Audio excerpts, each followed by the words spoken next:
Okay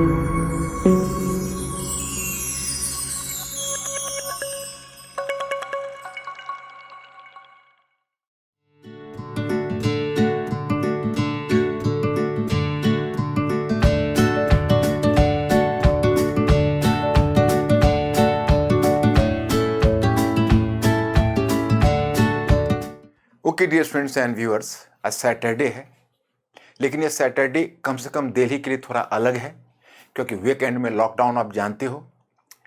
लेकिन चलिए, हम आप लोगों को घर पर ही तब तक या तो ऑनलाइन के माध्यम से हम आपको गाइडलाइन दे रहे हैं, जो हमने अलग कोर्स स्टार्ट किया हुआ है, और बीच बीच में आपके लिए मोटिवेशनल लेक्चर जाता रहता है। इसकी वजह यह है कि आप पढ़ने का तरीका सीखो, ये मेरी कोशिश होती है। हाँ, मैं समझ सकता हूँ सिचुएशन एडवर्स है हमारे लिए, आपके लिए, सभी के लिए, लेकिन आप अपने उत्साह को बनाए रखिए और काम करते रहिए। हम लोग जीतेंगे, अवश्य जीतेंगे। और इसी पर मैं मुझे कॉपलेट एक हिंदी के कविता की 2 पंक्तियां याद आ गई, जो मैं आपसे शेयर करना चाहूँगा। भीष्म पितामह के मुख से यह कहलवाया गया है कि चाहता होना न कोई रुग्ण है, रोग किंतु आ गया जब पास हो, तिक्त औषधि के सिवा उपचार क्या, शमन हो सकता नहीं मिष्टान से। मतलब आई थिंक कि आप you can say a large number of viewers are associated with English medium as well, so I am equally taking care of them.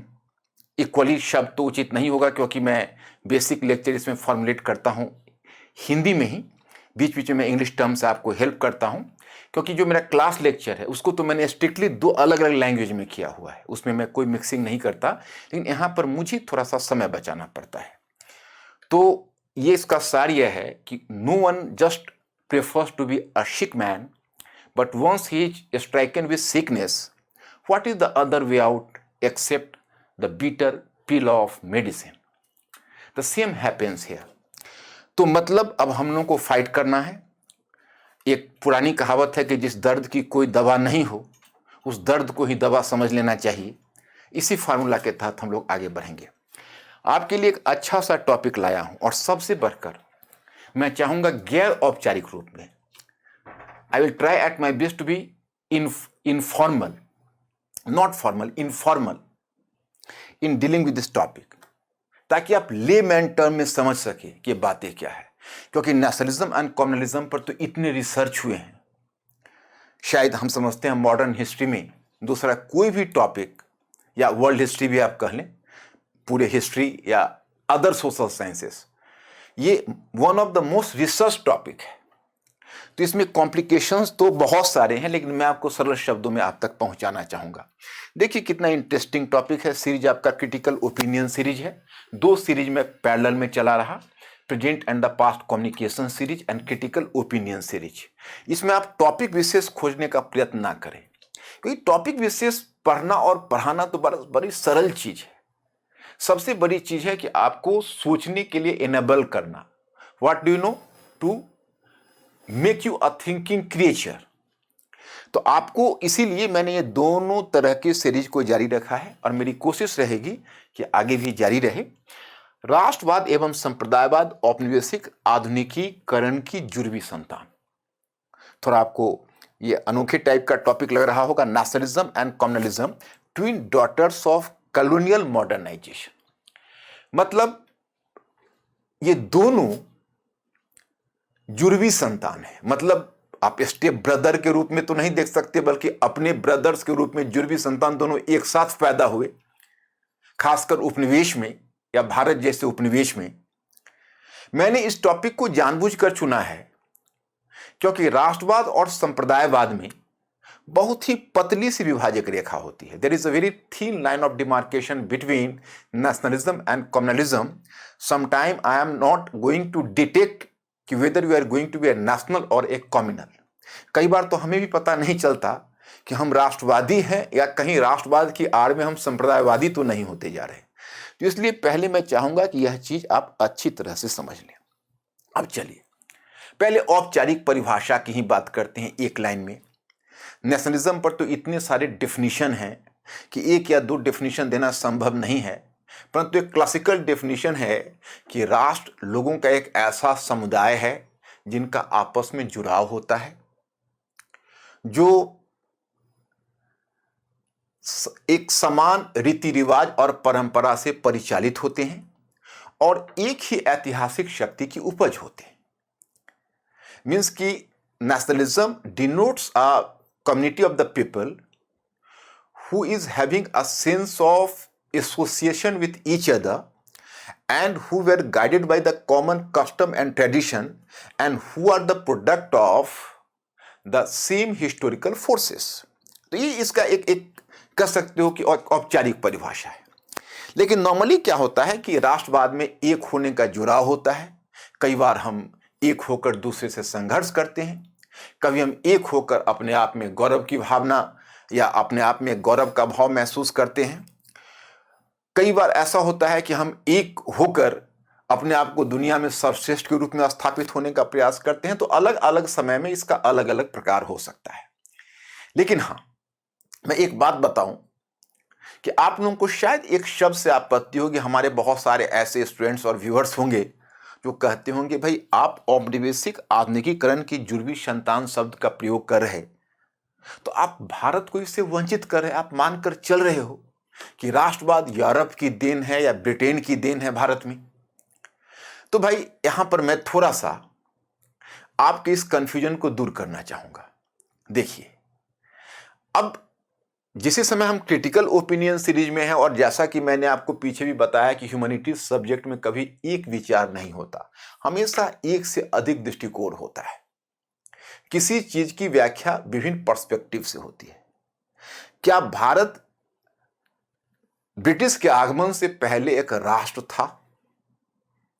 तो देखिए, अगर हम राष्ट्रवाद का मानक वह चुने, स्वनिर्धारित मानक को चुने, if you are just going to take the self formulated standard for defining nationalism, तो अगर स्थापित मानक को चुने तो हम कह सकते हैं हम राष्ट्र थे।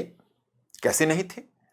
हमारे यहां बहुत पहले जम्बूद्वीप की अवधारणा थी, जो पूरे भारतीय उपमहाद्वीप को जम्बूद्वीप मानता था और उस पर शासन करने वाला शासक चक्रवर्ती शासक कहलाता था। हालांकि चक्रवर्ती शासक आदर्श ही था, यथार्थ कम, क्योंकि ऐसा भारतीय उपमहाद्वीप का आकार इतना बड़ा था कि संपूर्ण महाद्वीप पर तो किसी ने शासन नहीं किया। हाँ, एक दो ऐसे इंपायर्स हुए, एक दो ऐसे डायनेस्टीज हुए जिसने भारतीय उपमहाद्वीप के एक बड़े भाग पर शासन किया। लेकिन हमेशा भारतीय शासकों का यह आदर्श रहा था। जब आप कभी पढ़ोगे कालिदास का Meghadutam, the cloud messenger, you will be surprised कि कालिदास को इंडियन कार्टोग्राफी का कितना ज्ञान था। एक क्लाउड चलता है कश्मीर से और कन्याकुमारी तक, तो किन क्षेत्रों से गुजरेगा उसका बड़ा ही सरल शब्द तो उचित नहीं है कहना कालिदास के लिए, क्योंकि उनका उपमा तो आप जानते ही हो कि बहुत ही मशहूर है और उनकी भाषा भी संस्कृत बड़ी स्टैंडर्ड संस्कृत थी, क्लासिकल संस्कृत लैंग्वेज उसको मानते हैं। लेकिन हाँ, उन्होंने दिखाया, हर एक जगह को लगा है कालिदास घूमे हुए थे, कौन सा जंगल, कौन सा पहाड़, कौन सी नदी पार करते हुए क्लाउड, वह बादल, अंत में वो संदेश लेकर पहुंचेगा, क्लाउड मैसेंजर मतलब मेघदूतम। तो लगता है कि वह हमारे लोगों में पहले से एक तरह का भाव था कि हम एक हैं जम्बूद्वीप, मतलब लोगों में नहीं, मतलब हमारे कुछ शासकों में, हमारे कुछ विद्वानों में, हमारे कुछ स्कॉलर्स में, राइट। तो इस बेसिस पर हम कहेंगे, भाई आपके द्वारा स्थापित हम राष्ट्रवाद के मानक को क्यों माने? हमारा अपना राष्ट्र का मानक है और उस मानक पर हम राष्ट्र थे, हम ऐसा बोल सकते हैं, कोई आपको काटेगा नहीं। क्योंकि क्रिटिकल ओपिनियन सीरीज में आपको यह जानना है कि every knowledge is a perspective. सारी नॉलेज एक पर्सपेक्टिव है। हम अपना तर्क देंगे, वो अपना तर्क देंगे, लेकिन जिसको हमने यहां पर जिस राष्ट्रवाद शब्द का प्रयोग किया है, नेशनलिज्म का, औपनिवेशिक आधुनिकता के संदर्भ में, वह राष्ट्रवाद हमारे यहां ब्रिटिश के आगमन से पहले नहीं था। क्योंकि यह राष्ट्रवाद पश्चिमी यूरोप में इसका मॉडल तैयार हुआ। It developed in western Europe in 19th century and it was to greater extent the product of American revolution and French revolution. यह अमेरिकी क्रांति और फ्रांस की क्रांति के बाद यह राष्ट्रवाद का रूप प्रकट हुआ। तो इसलिए वेस्टर्न यूरोप का जो मॉडर्न राष्ट्रवाद का है वह हमारे लिए अननोन था, क्योंकि यह राष्ट्रवाद, आप कहोगे क्यों अननोन था, तो वर्चुअली यह आधुनिकीकरण से जुड़ा हुआ था। यह राष्ट्रवाद राजा का राष्ट्रवाद नहीं था, यह राष्ट्रवाद जनता का राष्ट्रवाद था। फ्रांस की जनता ने फ्रांस की क्रांति के बाद फ्यूडलिज्म का अंत कर दिया, मोनार्की का भी कुछ समय के लिए अंत कर दिया, रिपब्लिक की घोषणा की, गणतंत्र को स्थापित करने की घोषणा की, और उसने अपने आप को सिटीजन माना और राजा का प्रजा अब राष्ट्र का नागरिक बन गया। तो उनमें एक होने का भाव, जो कॉमन पीपल के बीच, जो लोगों के बीच एक होने का भाव आया, वह राष्ट्रवाद था। तो कुल मिलाकर हम आपको बताना चाहते, इस नेशनलिज्म का मॉडल पश्चिम में तैयार हुआ। ओके, अब थोड़ा सा मैं आपको यह दिखाना चाहूंगा। जैसे देखिए, अब वेस्टर्न यूरोप में एक मैं टेंटेटिवली आपको बताता हूं। ये जैसे फ्रांस है, यह स्पेन है, यही पुर्तगाल है, ये जर्मनी है, ये अभी 200 छोटे छोटे राज्यों में विभाजित था, इसकी बात छोड़ दीजिए। ये बेल्जियम और नीदरलैंड्स इस पार्ट में है, यहाँ पर इंग्लिश चैनल है और यहाँ ब्रिटेन है। ओके, तो इधर का जो एरिया है, जर्मनी नहीं, जर्मनी तो 200 छोटे छोटे राज्यों में अभी विभाजित है, इधर के एरिया पहले राष्ट्र बने, फिर जर्मनी का, और इन्हीं से जुड़ा हुआ जर्मनी के बाद इटली है जिसका नाम आपने सुना होगा, तो इनका यूनिफिकेशन हुआ। तो ये जो राष्ट्र बने, तो जर्मनी को तो खैर एक बड़ी चुनौती का भी सामना थोड़ा करना पड़ा, क्योंकि इसका साइज थोड़ा बड़ा था, लेकिन इधर फ्रांस है, स्पेन है, ब्रिटेन है, स्पेन, यहाँ डेनमार्क और स्वीडन था इस क्षेत्र में। तो इन क्षेत्रों में सबसे पहले राष्ट्र बनकर तैयार हुआ। अब ये राष्ट्र कैसे बना, तो लोगों में एक होने का, आपस में जुड़े होने का भाव है, और इनका जो स्ट्रक्चर भी होता है, नॉर्मली प्रशासन का एक सेंट्रलाइज्ड स्ट्रक्चर होता है। सेंट्रलाइज्ड स्ट्रक्चर का मतलब एक केंद्रीकृत संरचना होती है, जिसमें सरकार होती है, पूरे फोर्स के साथ वो सरकार शासन करती है, सरकार अपने कॉर्सिव पावर का इस्तेमाल करती है, मतलब वो अपने अपने ढंग से, अपने तरीके से वहां पर शासन होता है। तो ये स्ट्रक्चर जब कायम हुआ, तो इसको इन्होंने राष्ट्र के रूप में अपने आप को ढाला। इस राष्ट्र की विशेषता क्या होती है, मैं आपको बताता हूं। एकरूपता पर बल, हिंदी में लिख देता हूं, इंग्लिश में बोल देता हूं। एकरूपता पर बल, एम्फेसिस ओवर यूनिफॉर्मिटी। नेशनलिज्म का बल ही होता है कि जितने विभाजन, पश्चिमी यूरोप में जो राष्ट्रवाद का मॉडल तैयार हुआ, उसका बल इस बात पर था कि विभाजन को जहां तक समाप्त कर सकते हो समाप्त करो, और एक होने का भाव पैदा करो। तो एक होने का भाव पैदा करने के लिए क्या किया गया, तो फ्रेंच भाषा, इंग्लिश भाषा, एक भाषा को राष्ट्रभाषा और ऑफिशियल लैंग्वेज बनाया गया। That was the national language, official language, एक भाषा एक राष्ट्र। सांस्कृतिक विविधता में एकरूपता खोजने की कोशिश की गई। आप देखोगे उसमें भी जो सबसे डोमिनेंट कल्चर था, उसी को यूनिफॉर्म कल्चर मान लिया गया। उस सबसे जो प्रभावी संस्कृति होती है, उसे राष्ट्र की संस्कृति घोषित कर दिया, और बाकी छोटी मोटी जो एक संस्कृति होती है वो दब कर रह जाती है, कोई खास बात उसमें नहीं होती है, क्योंकि उसमें विविधता कम है। तो एक भाषा, एक सांस्कृतिक एकरूपता, केंद्रीकृत शासन, cultural and linguistic uniformity, the centralized structure of the government, these were the certain features of the nationalism in Western Europe. जो पश्चिमी यूरोप में जो राष्ट्रवाद का मॉडल तैयार हुआ, उसके ये कुछ कॉमन फीचर्स थे। ओके, अब देखिए, जब यह मॉडल मैं आपको, जब आपको अपने यूरोपियन हिस्ट्री या वर्ल्ड हिस्ट्री पार्ट देखोगे, क्योंकि मुझे लगता है कि वर्ल्ड हिस्ट्री पढ़ना सबके लिए, हिस्ट्री ही पढ़ना सबके लिए आवश्यक है, जितने भी विषय वाले हैं उनको हिस्ट्री तो जरूर पढ़ना चाहिए। तो वैसे कंटेक्स्ट में आप देखोगे कि जब यही राष्ट्रवाद सेंट्रल यूरोप तक, तो चलो जर्मनी इटली तक तो चल गया, लेकिन उसके बाद जब ईस्ट में गया, तो तीन बड़े बड़े साम्राज्य थे। ऑटोमन साम्राज्य जो मुस्लिम साम्राज्य था, हैब्सबर्ग साम्राज्य जो ऑस्ट्रिया का साम्राज्य था, और तीसरा हुआ जिसे कहते हो रूसी साम्राज्य। तो इन तीनों साम्राज्यों में जाकर राष्ट्रवाद फेल कर गया, क्योंकि वहां पर कारण क्या था, तो वहां पर बहुत ज्यादा, आप कह सकते हो निर्जातीय, हिंदी में निर्जातीय कहते हैं, इंग्लिश में कहते हैं एथनिक। एथनिक नाम आपने सुना होगा। तो ethnic division, regional division, communal division, मतलब और रेशियल डिवीजन, मतलब विभाजन ही विभाजन थे। एक से अधिक रेस के लोग थे, और प्रभावी थे। अब एकमात्र केवल ऑस्ट्रिया में तुम देखोगे तो जर्मन रेस जरूर मेजोरिटी में था, लेकिन उसके साथ जो मगयार थे वह भी थोड़े ही कम थे, और फिर स्लाव थे वह भी थोड़े ही कम थे। रूस में थोड़ा सा जो स्लाव जनसंख्या रूस की थी वो थोड़ा ज्यादा डोमिनेंट थी, वो ज्यादा मजबूत थी थोड़ा उसका, इसलिए सबसे बाद उसका विभाजन हुआ है।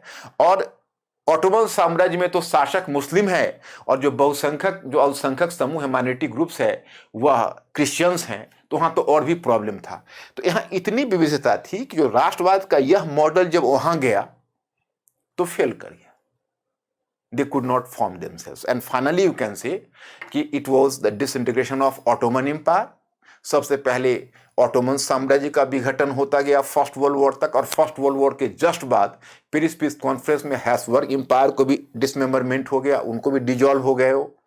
और रशियन बहुत समय तक कम्युनिस्ट गवर्नमेंट के अंतर्गत टिकी रही, लेकिन जैसा कि हम लोग पिछले लेक्चर में देखा होगा और आप लोगों ने महसूस किया होगा कि finally even there was the demise of USSR in 1991 as a nation. तो रूस का भी अंत में खात्मा 1991 में हो गया, तो वो राष्ट्रवाद यहां नहीं चल सका। चलिए, ये तो मैंने यूरोप का थोड़ा सा बैकग्राउंड तो देना ही पड़ता है, नहीं तो मैं आपको भारत का राष्ट्रवाद समझा ही नहीं पाता, मेरी मजबूरी थी। अब चलिए, अब हमको आपको दूसरी चीज दिखाते हैं।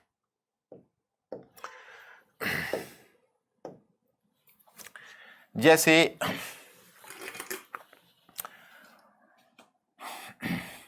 औपनिवेशिक आधुनिकीकरण, औपनिवेशिक चाहे औपनिवेशिक शोषण, औपनिवेशिक शोषण,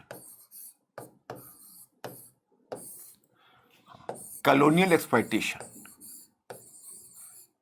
कॉलोनियल एक्सप्लॉयटेशन,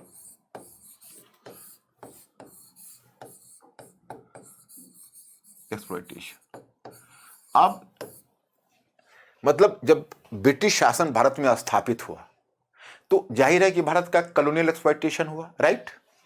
अब ब्रिटिश कॉलोनियल एक्सप्लॉयटेशन का अब इंपैक्ट देखो किस किस तरह से आ रहा है। एक, इनको चूंकि उपनिवेशवाद मूलतः एक आर्थिक संबंध है, अगर कहीं उपनिवेशवाद मतलब उपनिवेशवाद जिसको आप कॉलोनियलिज्म कहते हो, वह मानकर चलता है कि जो उपनिवेश का हित है वो मातृ देश के हित के अधीन है। तो उपनिवेश का हित मातृ देश के हित के अधीन है, इसलिए आप इसको ठीक परिभाषा में कह सकते हो कि colonialism is basically an economic relation. ये एक इकोनॉमिक रिलेशन होता है। तो यह क्या करता है कि अपने उपनिवेश में वो चाहता है कि ज्यादा से ज्यादा हम संसाधनों का दोहन कर सकें। We have to exploit the resources in the colonies as much as possible.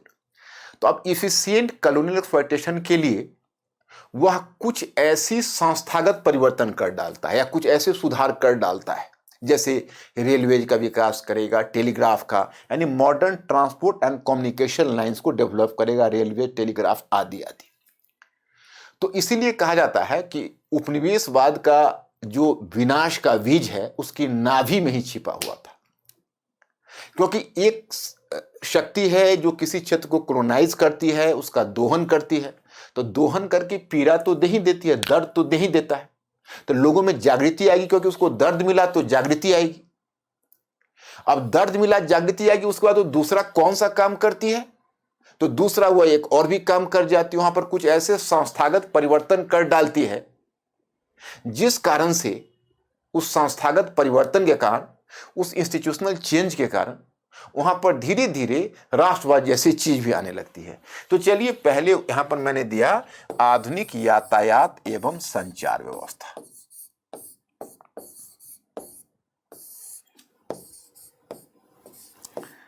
यातायात एवं संचार, इंग्लिश में अब दोनों में लिखने पर थोड़ा टाइम लगेगा, इसलिए एक ही लैंग्वेज का यूज कर रहा हूं।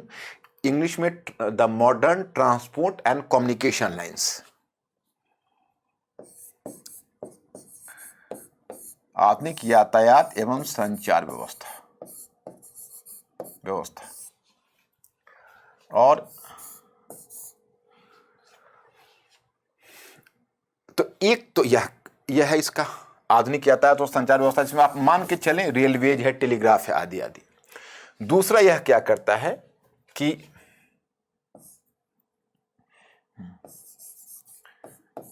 आर्थिक शोषण, इकोनॉमिक एक्सप्लॉयटेशन। तो इकोनॉमिक एक्सप्लॉयटेशन के अगेंस्ट में प्रतिक्रिया होती है पहली। तो ये जो प्रतिक्रिया हो रही है औपनिवेशिक शासन के अगेंस्ट में, उसमें आपको दो तरह का मूवमेंट देखने को मिलेगा, दो तरह का मूवमेंट। ओके, एक तरह का मूवमेंट आप देखोगे, जैसे आपने अगर मॉडर्न हिस्ट्री में पढ़ा होगा तो आपने बहुत सारे जनजातीय और किसान आंदोलन का नाम सुना होगा। ओके, तो उसे कहते हैं जनजातीय एवं किसान, इंग्लिश में ट्राइबल एंड पीजेंट मूवमेंट। तो इसको आप जनजातीय एवं किसान आंदोलन नाम दीजिए, जनजातीय एवं किसान आंदोलन। एक तो ये हुआ। ओके, और ये दूसरा है आपको कि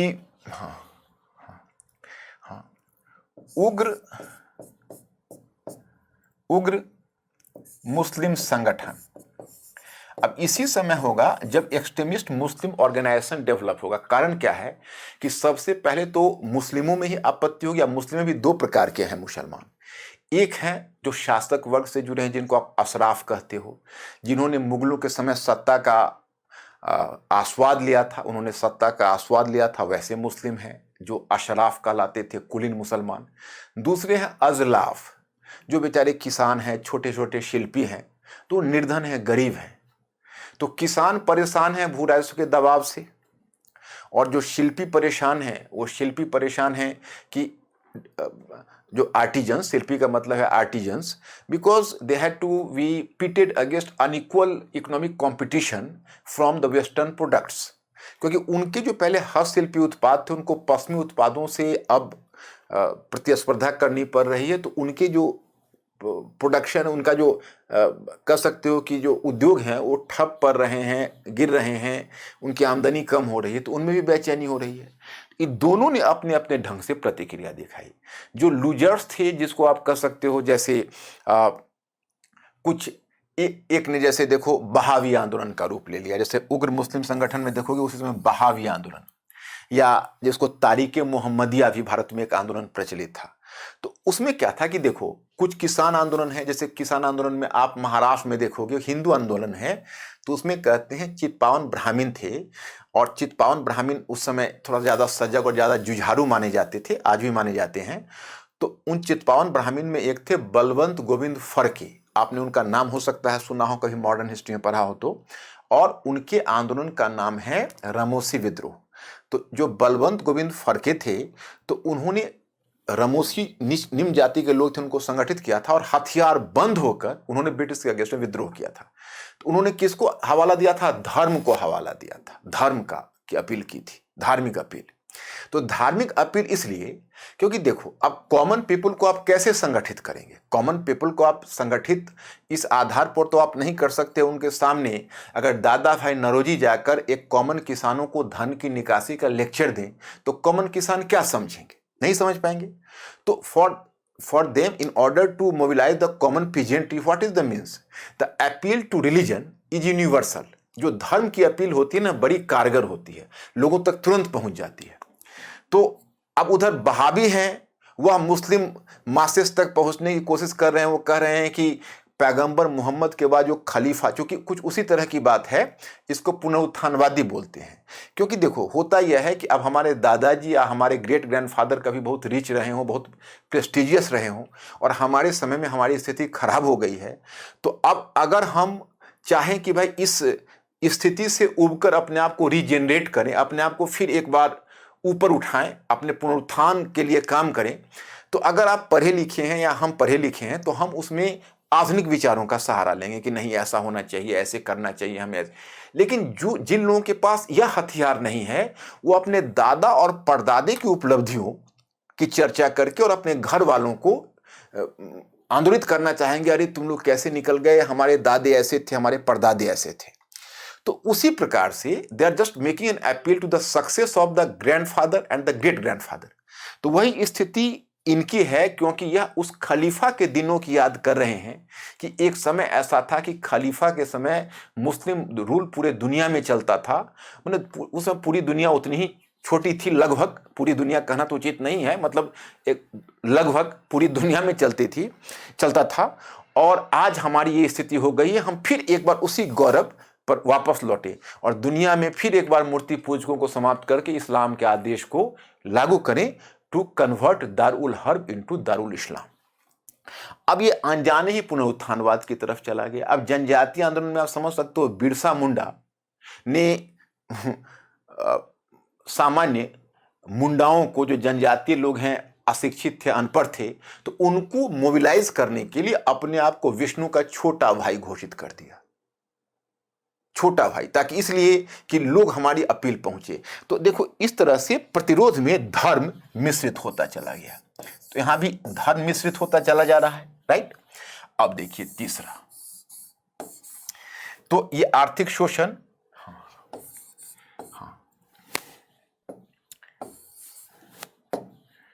पाश्चात्य विचारधारा, वेस्टर्न पाश्चात्य विचारधारा, पाश्चात्य विचारधारा, okay, that is western ideology. अब मैं थोड़ा सा आप लोगों से इस पेज को उलटने की अनुमति मांगूंगा, क्योंकि पाश्चात्य विचारधारा के विरुद्ध दो प्रकार की प्रतिक्रिया होगी।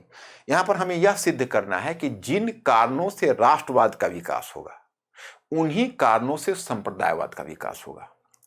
फिर हम राष्ट्रवाद और संप्रदायवाद को, विशेषकर संप्रदायवाद को परिभाषित करके आपको बताएंगे कि संप्रदायवाद है क्या। फिर हम यह भी डिस्कस करेंगे कि पूरे भारतीय राष्ट्रीय आंदोलन के दरमियान, देखो, हमारे पास घटनाओं की चर्चा करने का अवकाश कम होगा। वैसे भी एक क्रिटिकल ओपिनियन सीरीज है, तो मैं आपको एक चीज बता दूं, यहां पर मेरी कोशिश यही रहेगी कि आपको हम ज्यादा समय ना लें, लेकिन उसके जो मूल बिंदु है वहां तक पहुंचा दें, आप उसके मूल भाव की, मेरे लेक्चर के मूल भाव को समझ सकें, and you can very well bifurcate between the so called nationalism and communalism, और फिर अपने आप का भी परीक्षण कर सकें कि कहीं ऐसा न हो कि हम राष्ट्रवादी होने के उत्साह में सांप्रदायवाद की ओर तो अनजाने ही नहीं बढ़ रहे हैं। ये ध्यान रखना पड़ता है। तो ये पाश्चात्य विचारधारा के विरुद्ध हम दो प्रतिक्रिया दिखाते हैं, इन्हीं के, वहीं नीचे से, वहीं से मैं शुरू कर रहा हूं। तो पाश्चात्य विचारधारा के विरुद्ध दो प्रकार की प्रतिक्रिया है। एक प्रतिक्रिया है प्रभाव, पाश्चात्य विचारधारा का दो है, एक है इम्पैक्ट और दूसरा है रिएक्शन यानी प्रतिक्रिया।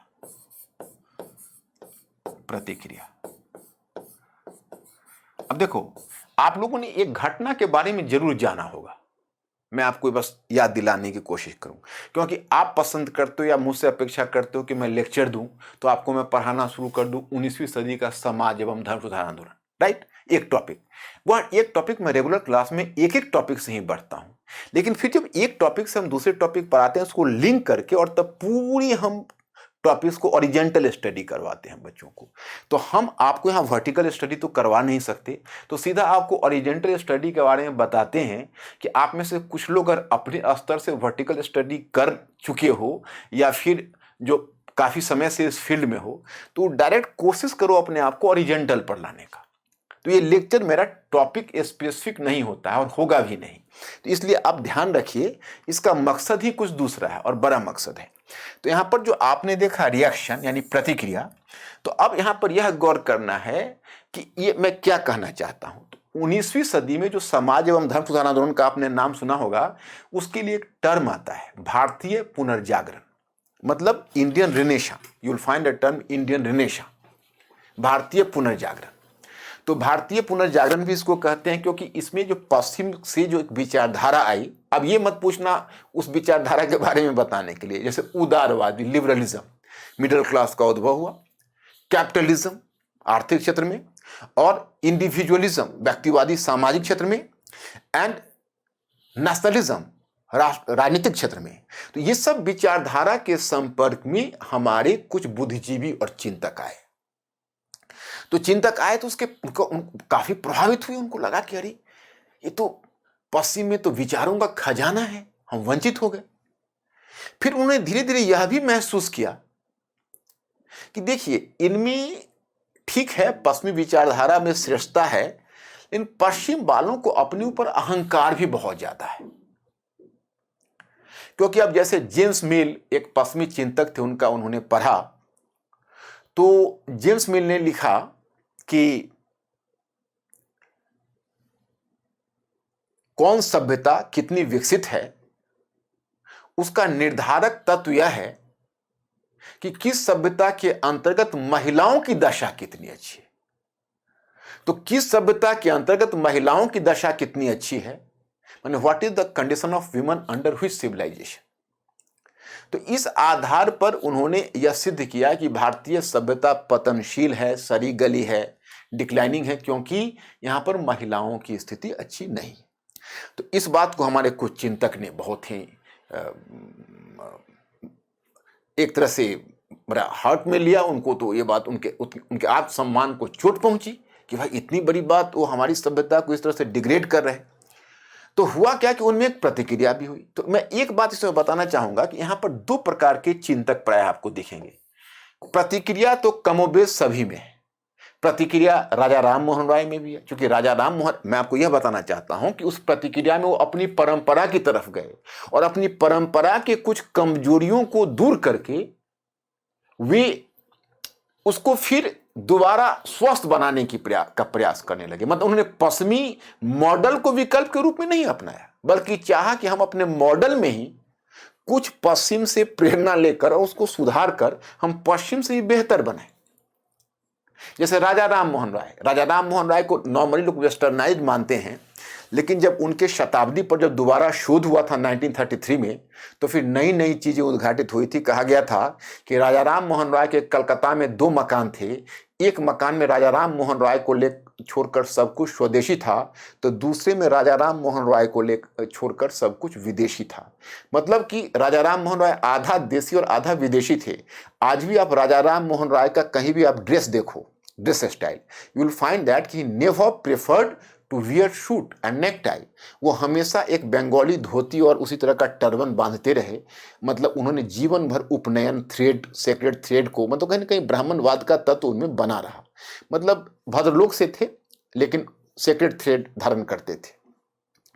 तो ये जो आप चीजें देखते हो, ये चीजें यहां पर आ जाती है।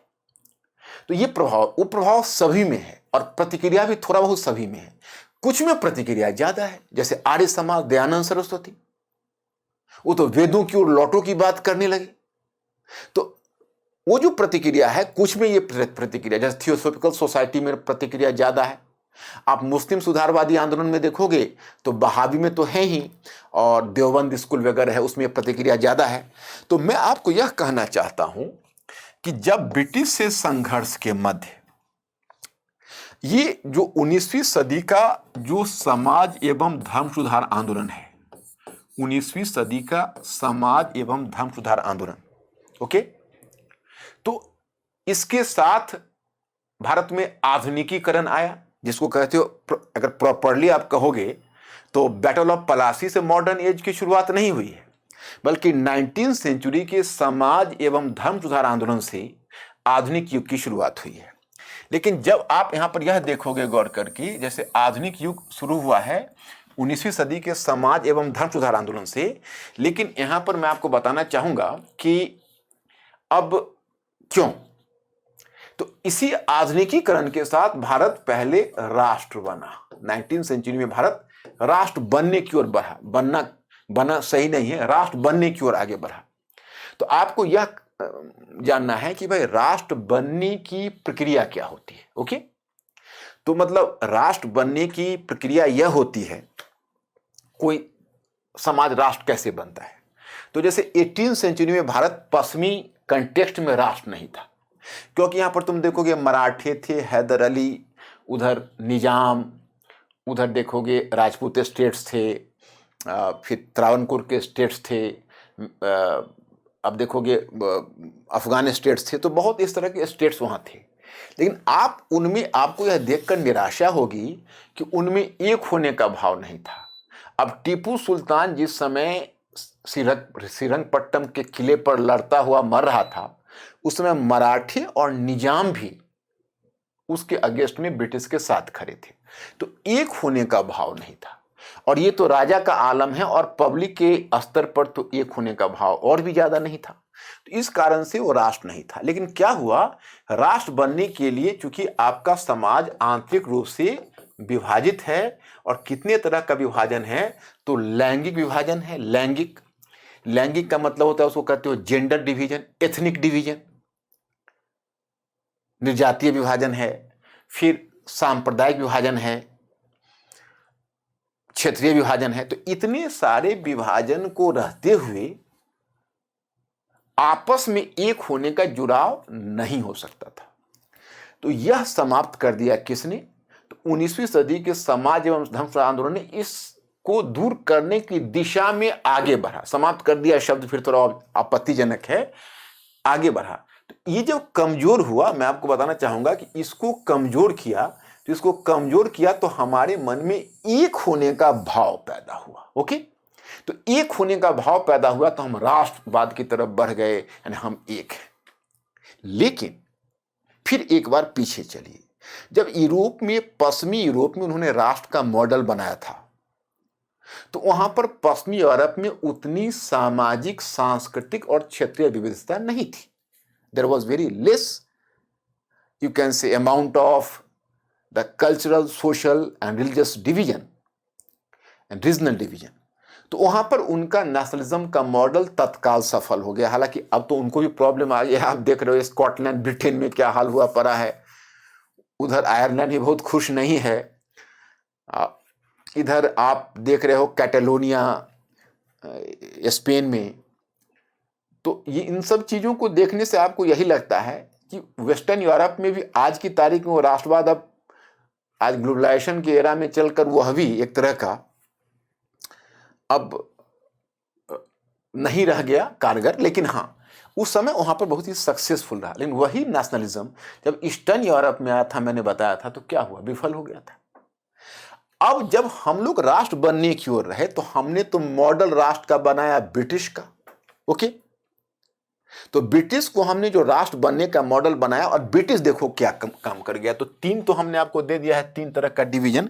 थोड़ा सा पीछे की तरफ देखते चलो, क्योंकि मैंने आपके लिए इस बार पीपीटी बनाया नहीं। पीपीटी नहीं बनाया क्योंकि मैं थोड़ा सा ये था कि मैं इस वीक में ले पाऊंगा, क्योंकि इतना ज़्यादा उथल पुथल थी कि किसी तरह इस लेक्चर को मैंने आपको, इसलिए मैं पीपीटी आपको नहीं बना पाया। लेकिन आपको कोई से फर्क नहीं पड़ेगा, क्योंकि मैं, आप इसको नोट डाउन कर लेना, तो एज गुड एज पीपीटी है।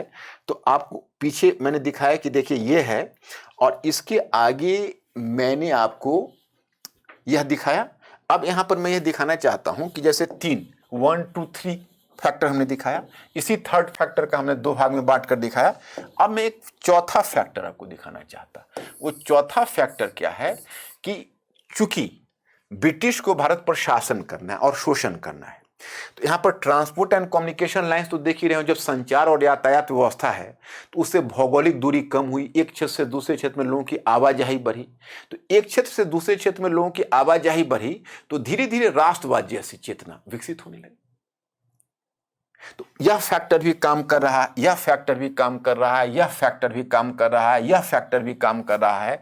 क्योंकि देखो, पश्चिम में जो राष्ट्रवाद आया था, वो कुल मिलाकर सामंतवादी व्यवस्था का जब पूंजीवाद में रूपांतरण हुआ, तो राष्ट्रवाद आया। और उपनिवेशों में जो राष्ट्रवाद आया है, उसमें एक बड़ा फैक्टर के रूप में काम किया है औपनिवेशिक शोषण के विरुद्ध प्रतिक्रिया, reaction against the colonial exploitation. तो ये कहीं ना कहीं रिएक्शन टर्म भी चल रहा है, इंपैक्ट भी चल रहा है।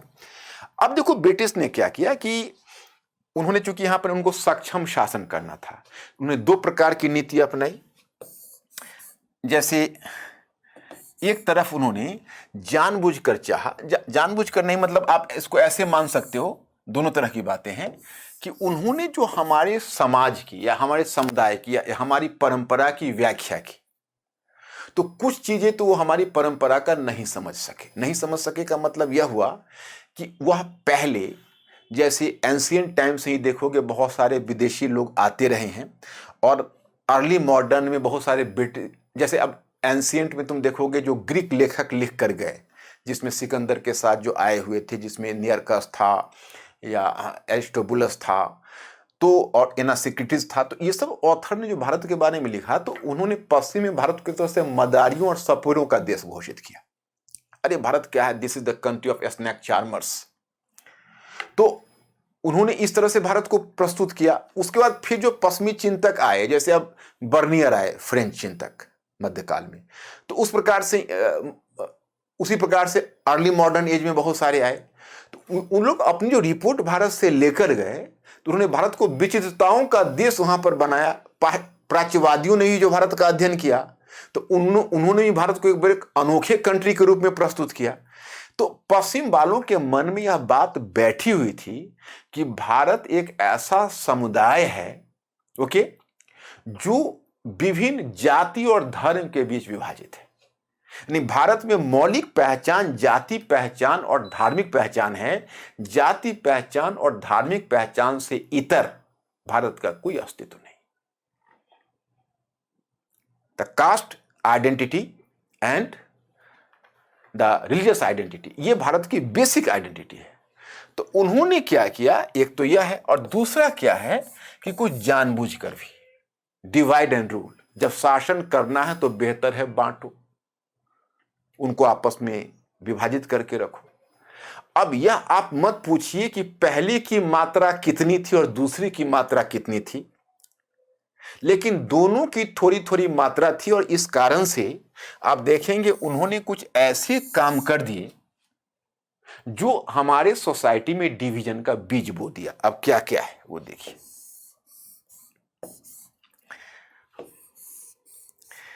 एक है भारतीय इतिहास का अध्ययन, study of Indian history, study of Indian history.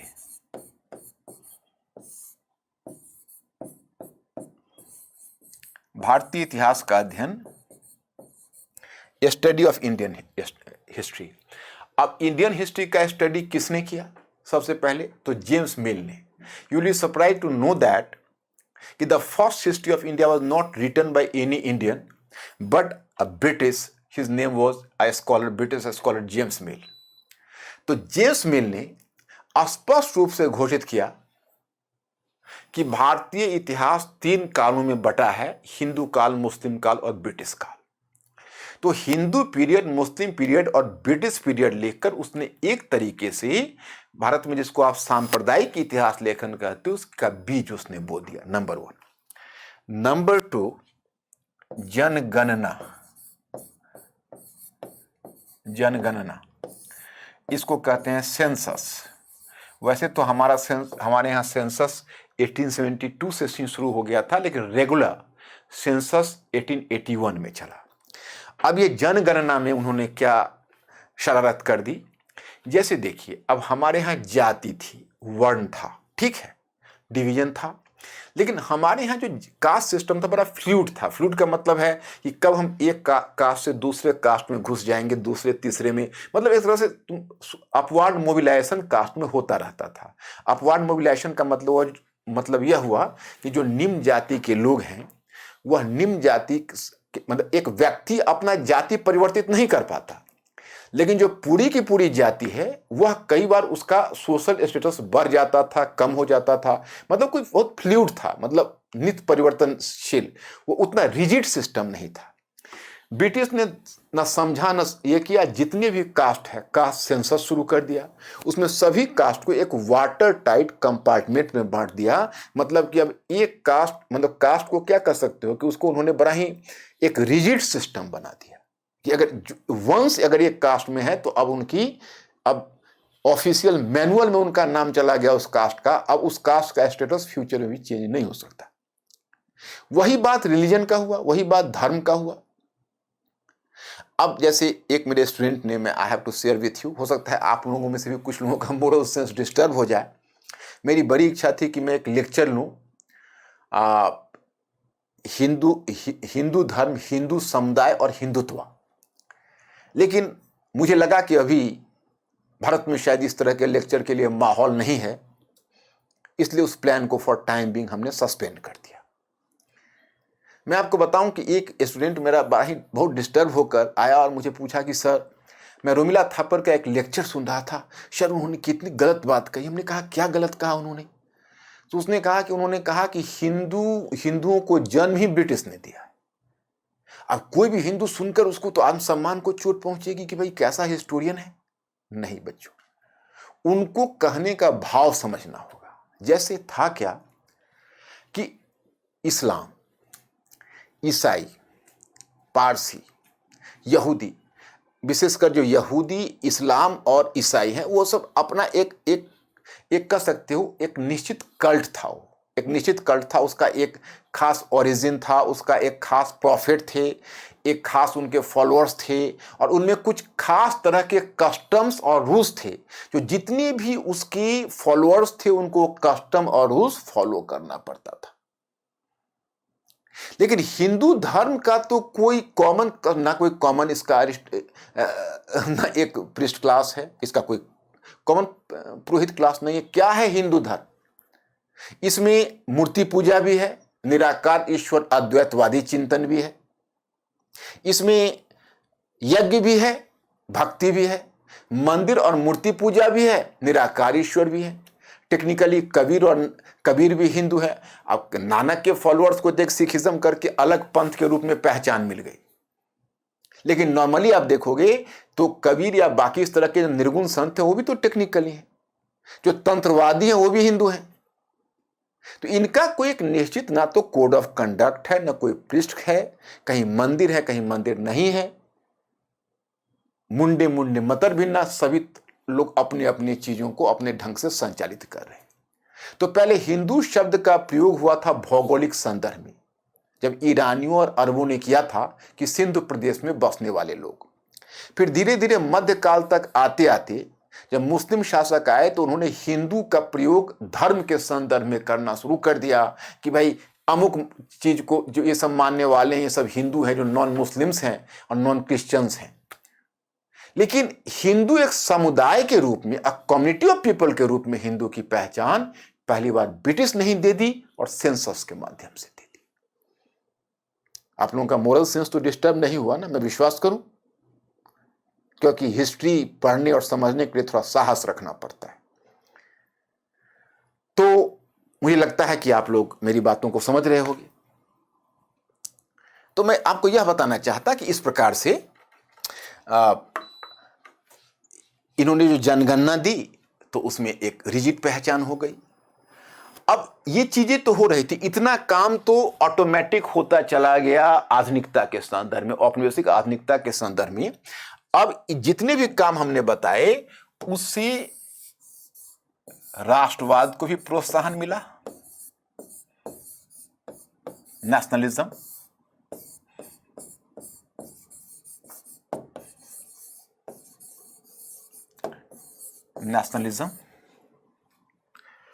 और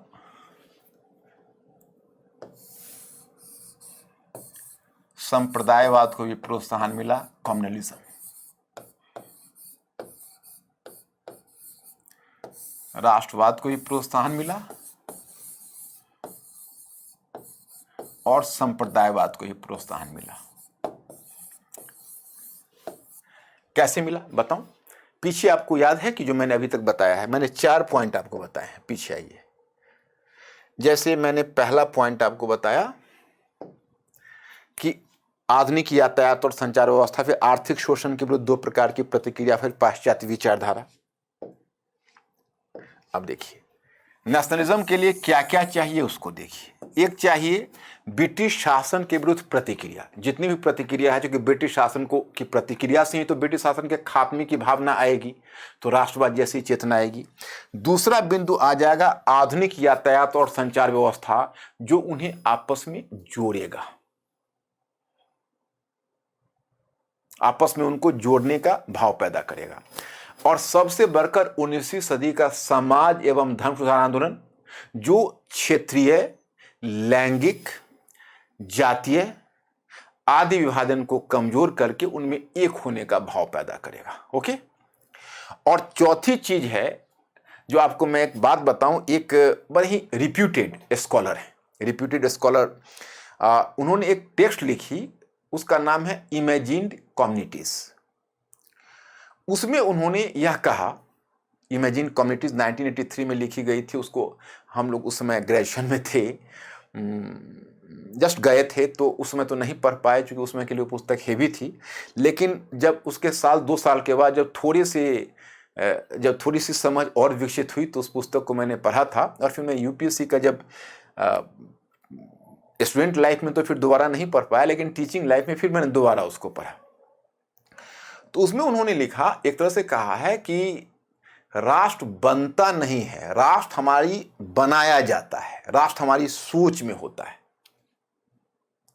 राष्ट्र हमारी सोच में बनता है कैसे? एक होने का भाव। तो उन्होंने कहा कि उनके जो थेसिस है उससे यह सिद्ध हो रहा है कि ब्रिटिश ने हमें राष्ट्र बनाया। कैसे?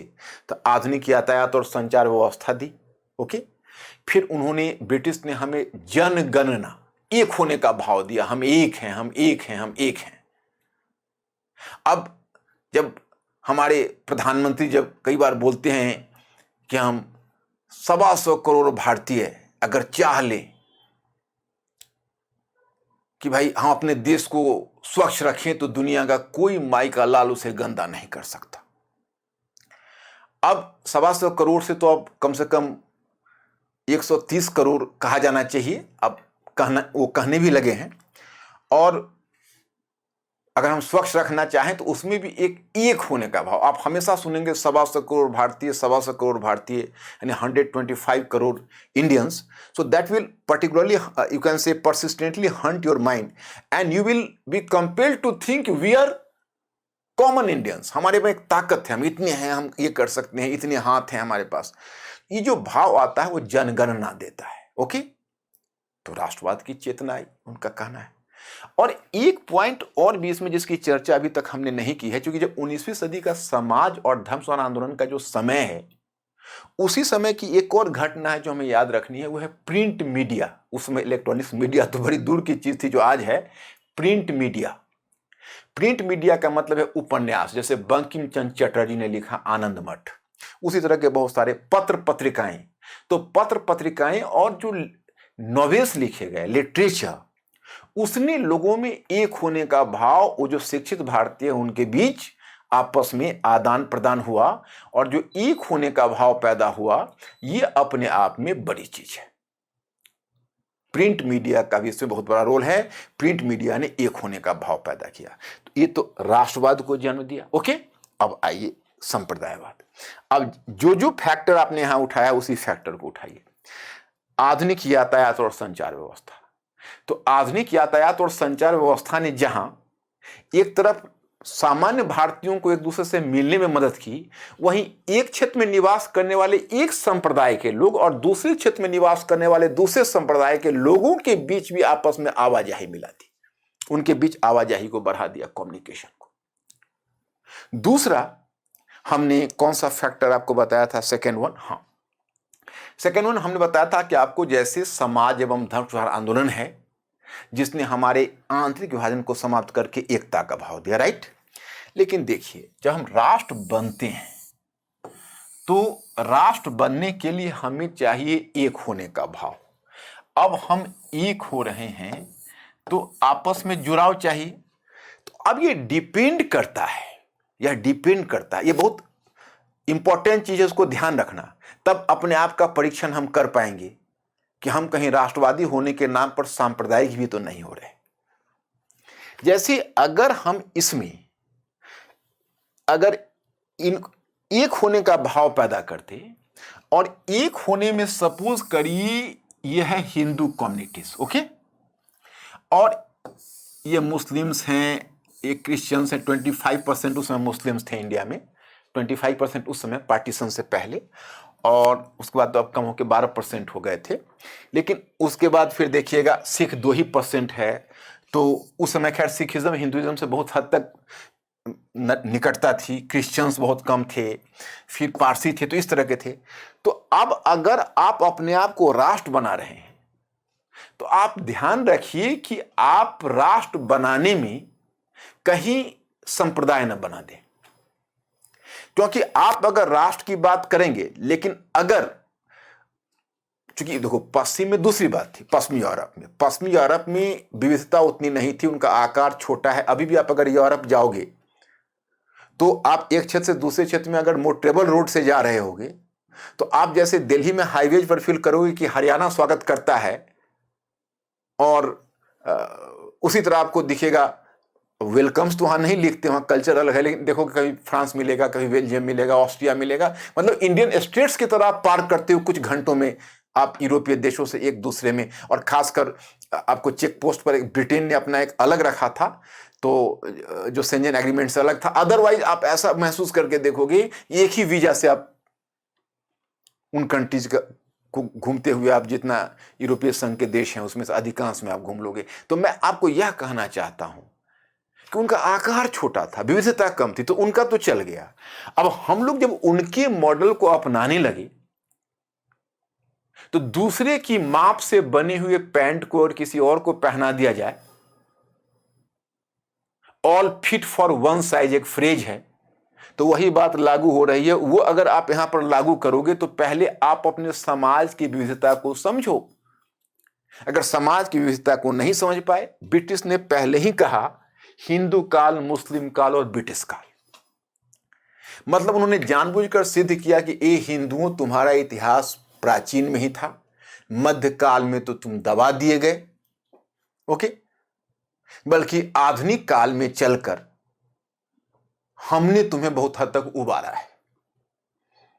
ये ब्रिटिश का क्लेम था। और हमारे सुधारक अनजाने ही, वो बेचारे तो बड़ा शुभ कार्य कर रहे थे, लेकिन संयोग ऐसा हुआ जो हिंदू सुधारक थे वो गौरव की जब बात हुई, क्योंकि मैं एक स्वामी विवेकानंद को ही देखता हूं इस मामले में, मैं मानता हूं कि उन्होंने कुछ हद तक औरों से अलग अपना, जैसे उन्होंने मध्यकाल, मुगल और मुस्लिम शासन की प्रशंसा की है, नहीं तो जितनी भी सुधारक है उन्होंने प्राचीन काल की महानता का गुणगान किया है। मैं केवल दयानंद सरस्वती की बात नहीं कर रहा, राजा राम मोहन राय हो या कौन हो, सब वेद उपनिषद के चिंतन, वेद, लेकिन कोई ये नहीं बोलते हैं कि मध्यकाल भी हमारा बहुत ही समृद्ध रहा था सांस्कृतिक दृष्टि से, कोई नहीं बोलता। और वही मुस्लिम सुधारक वो मध्यकाल में खलीफा के शासन, मध्य एशिया, पश्चिम एशिया की बात करते हैं या मध्यकाल के इतिहास का गौरवगान करते हैं, लेकिन वे प्राचीन काल के शासकों का या प्राचीन काल के इतिहास को अपनी धरोहर के रूप में नहीं देखते।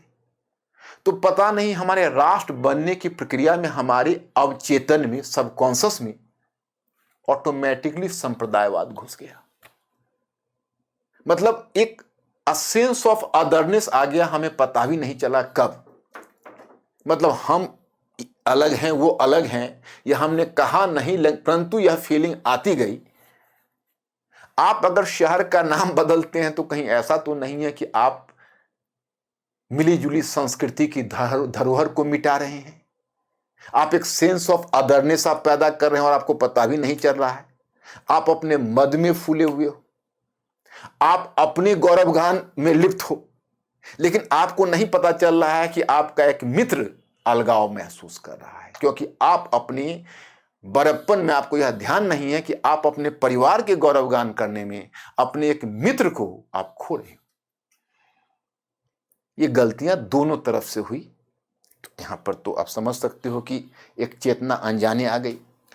अब देखिए ब्रिटिशनेस में, अब यहां पर देखिए मुस्लिम कुलीन वर्ग की भूमिका। मुस्लिम कुलीन वर्ग में दो प्रकार के मुसलमान थे। एक प्रकार के मुसलमान थे जो अजलाफ, मैंने बताया, जो निर्धन मुसलमान थे, जो किसान और शिल्पी थे, and they were tormented under the repressive British rule. वो बहुत ज्यादा रेवेन्यू का दबाव, आर्थिक शोषण, तो वो परेशान थे। और दूसरी तरह के मुसलमान थे जिनको हमने कहा, उनका नाम, उन्हें आप कहो अशराफ मुस्लिम। अशराफ मुस्लिम का मतलब है जो कुलीन मुस्लिम। तो जो कुलीन मुस्लिम थे, देखिए पहली बात तो मैं आपको यह बताऊं कि ये मुस्लिम और हिंदू समुदाय के रूप में ये फीलिंग, यह चेतना आई। यह चेतना आधुनिक काल से पहले नहीं आई थी, यह चेतना ही आधुनिक काल की देन है। मध्यकाल में, अब एक बात आप बताएं, इसलिए इतिहास की व्याख्या में बड़ी सावधानी बरतनी पड़ती है। आप हमें एक बात का जवाब दें कि क्या जब बाबर ने भारत पर आक्रमण किया था और उस समय दिल्ली और आगरा का शासक था इब्राहिम लोदी, आपको पता है, तो इब्राहिम लोदी के विरुद्ध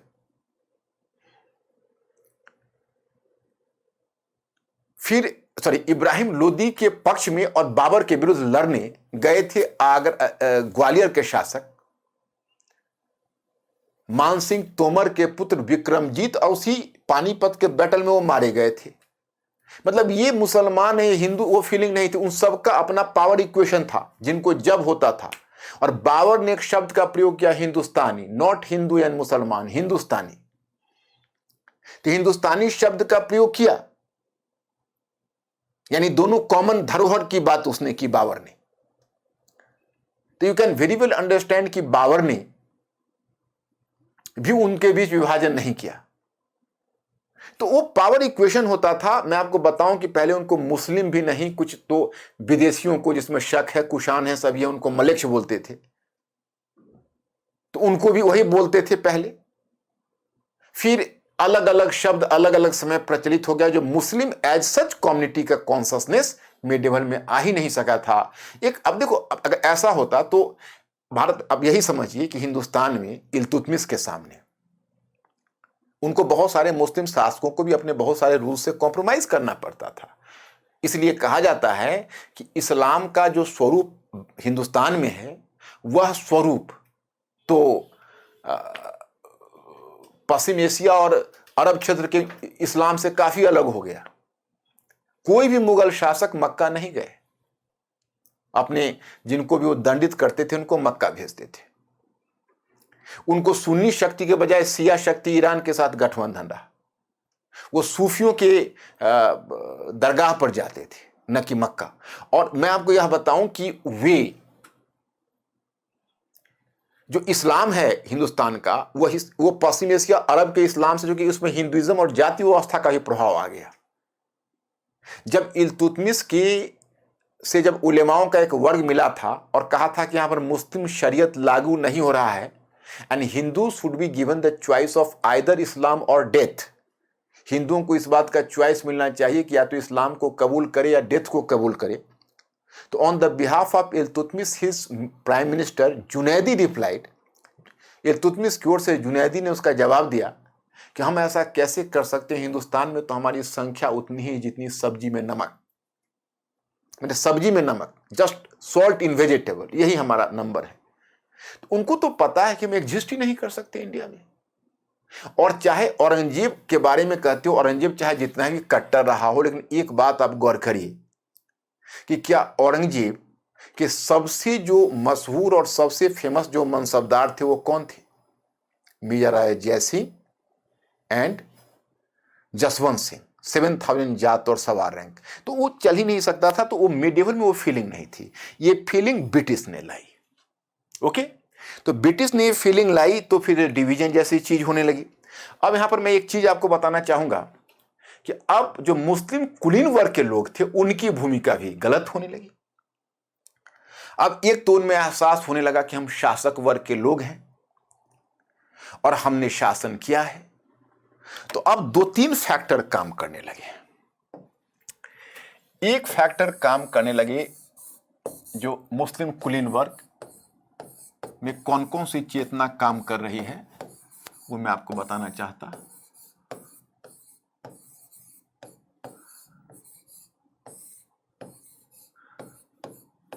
मुस्लिम कुलीन वर्ग में कौन कौन सी चेतना काम कर रही है? एक चेतना काम कर रही है मुस्लिम कुलीन वर्ग, Muslim aristocratic class, that is in Muslim aristocratic class. एक चेतना काम कर रही है सत्ता खोने का एहसास, a feeling of losing the authority in India, सत्ता खोने का एहसास, a feeling of losing authority in India, एहसास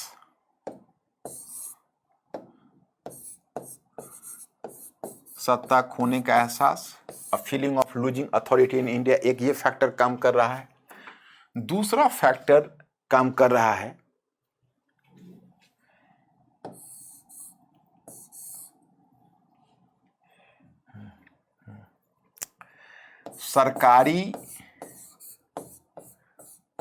सरकारी पद प्राप्त करने की लालसा, to gain maximum number of government jobs through following the policy of appeasement to the British। मतलब कि ब्रिटिश को खुश करके जितना संभव हो सके हम सरकारी पद प्राप्त कर लें। और तीसरा फैक्टर उनका काम कर रहा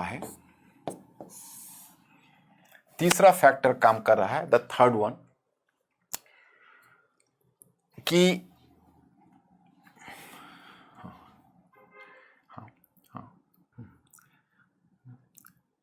प्रजातांत्रिक संस्थाओं को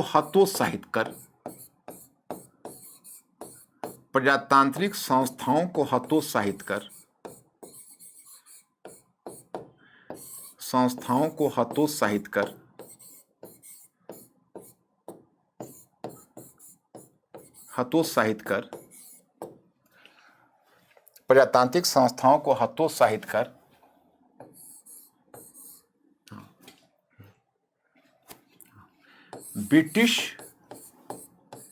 ब्रिटिश कृपा से या ब्रिटिश के सहयोग से अपनी राजनीतिक स्थिति को मजबूत रखना,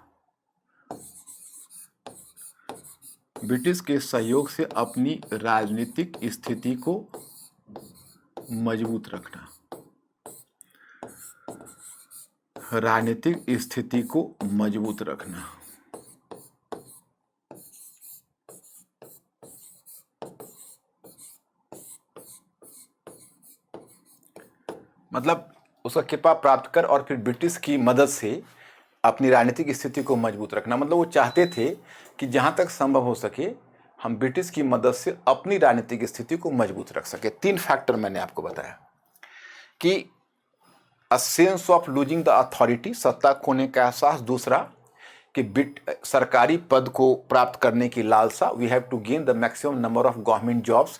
एक्चुअली इसमें बिपिन चंद्र ने एक बात कही है। बिपिन चंद्र ने यह कहा है कि देखिए, उन्होंने कहा है कि एक जो औपनिवेशिक अर्थव्यवस्था होती है, तो औपनिवेशिक अर्थव्यवस्था में की एक बड़ी खामी यह होती है कि उसमें रोजगार के अवसर सीमित होते हैं। In a colonial economy the opportunity for the jobs, the employment is the very limited. रोजगार के अवसर सीमित होते हैं। तो उसमें क्या, उस कारण से भी जो कुछ मुस्लिम कुलीन वर्ग के लोग थे और कुछ हिंदू कुलीन वर्ग के लोग थे, दोनों की, इसमें केवल एक की भूमिका नहीं है, वो दोनों चाहते थे कि ब्रिटिश की हम विशेष कृपा प्राप्त करके through enlisting the British support we have to gain the maximum number of government jobs in our favour. तो ये एक बड़ा ही नेचुरल उनका इंक्लिनेशन था। और थर्ड वन क्या था कि अब तक तो मुस्लिम शासक वर्ग के लोग रहे थे, परंतु जो सच्चाई है वो यही थी कि वो भारत में, हिंदुस्तान में अल्पसंख्यक थे। तो अब उन्हें डर लग रहा था कि अगर प्रजातंत्र हिंदुस्तान में आएगा तो मुस्लिम कुलीन वर्ग को लग रहा था कि सारी सीटें तो अमुक अमुक बाबुओं से भर जाएगी और हम तो अल्पसंख्यक हैं, तो हमारा तो रूलिंग क्लास में रोल ही नहीं रह जाएगा या बहुत सीमित रोल रह जाएगा। तो दे जस्ट ट्राई टू, तो इसमें सबसे पहले आगे आए सर सैयद अहमद खान। विडंबना यह रही कि जिन्होंने भारत मुस्लिम समाज का आधुनिकीकरण किया, उन्होंने ही सांप्रदायिक भाव को प्रोत्साहन दिया। मतलब उन्होंने स्पष्ट रूप से इस बात को कहा कि हिंदू और मुसलमान 2 कौम हैं, दोनों को एक एक वोट मिलना चाहिए। एक एक वोट मिलना चाहिए का मतलब यह है कि दोनों की वोटिंग सिस्टम समान हो। ऐसा नहीं हो कि हिंदू को ज्यादा मत मिले और मुसलमानों को कम। तो उनका कहना है कि देखो, एक एक वोट मिलना चाहिए का मतलब है कि हम बराबर हैं। कौम के आधार पर आप देखिए, आप इंडिविजुअल के आधार पर काउंट मत करिए, क्योंकि वो जानते थे कि अगर इंडिविजुअल वोटिंग होगी तो फिर हमारी स्थिति कमजोर हो जाएगी। और उन्होंने मुस्लिम युवकों को भी कहा था कि आप कांग्रेस की राजनीति से अपने आप को अलग रखिए। तो मैं यहां पर आपको यह बताना चाहता कि यह एक बहुत बड़ा फैक्टर है। पर्सिवल स्पीयर एक ब्रिटिश कैम्ब्रिज हिस्टोरियन है, उन्होंने सर सैयद अहमद खान को प्रथम पाकिस्तानी तक कहा है। हालांकि उन्होंने ये थोड़ा ज़्यादा कह दिया, लेकिन उतना भी विभाजन के संदर्भ में वो नहीं सोच रहे हैं, लेकिन हाँ इतना जरूर है कि उन्होंने यह भाव को प्रोत्साहन दिया। अब आपके मन में एक स्वाभाविक जिज्ञासा यह होगी कि अभी तक तो आपने बताया ही नहीं कि संप्रदायवाद की परिभाषा। तो चलिए पहले मैं आपको संप्रदायवाद की परिभाषा बता देता हूं। देखिए, जाति और जातिवाद, संप्रदाय और संप्रदायवाद, क्षेत्र और क्षेत्रवाद, इस शब्द में अंतर है। द क्षेत्र is a positive term but regionalism is a negative term. Likewise community is a positive term. किसी भी देश में बहुत सारे कम्युनिटीज हो सकते हैं, स्वागत है इसका, लेकिन कम्युनलिज्म बुरी चीज है। कम्युनलिज्म क्या है कि जैसे देखिए, एक जो किसी राष्ट्र का नागरिक होता है, उस राष्ट्र के नागरिक की अनेक पहचान होती है।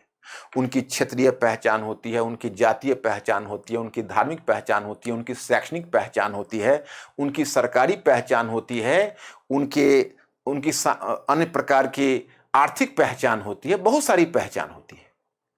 और सारी पहचानों को दरकिनार करके और आप अगर केवल एक पहचान धर्म को आधार बनाते हो और कहते हो कि भाई एक धर्म को मानने वाले के हित आपस में समान हैं, तो वो संप्रदायवाद हुआ।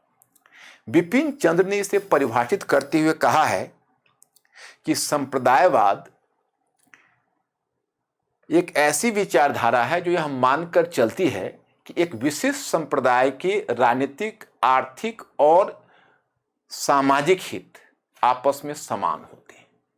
ओके, मीन्स कि communalism is an ideology which try to establish that कि the political, economic and social interest of the specific community is the one and the same, समान होती है। कहते हैं कि फिर भी चलिए गनीमत है, कोई बहुत बुरा नहीं है, क्योंकि इंप्लाइड यह मीनिंग होता है कि दूसरे समुदाय से अलग होती है। बुरा तो है परंतु अभी उतना बुरा नहीं है।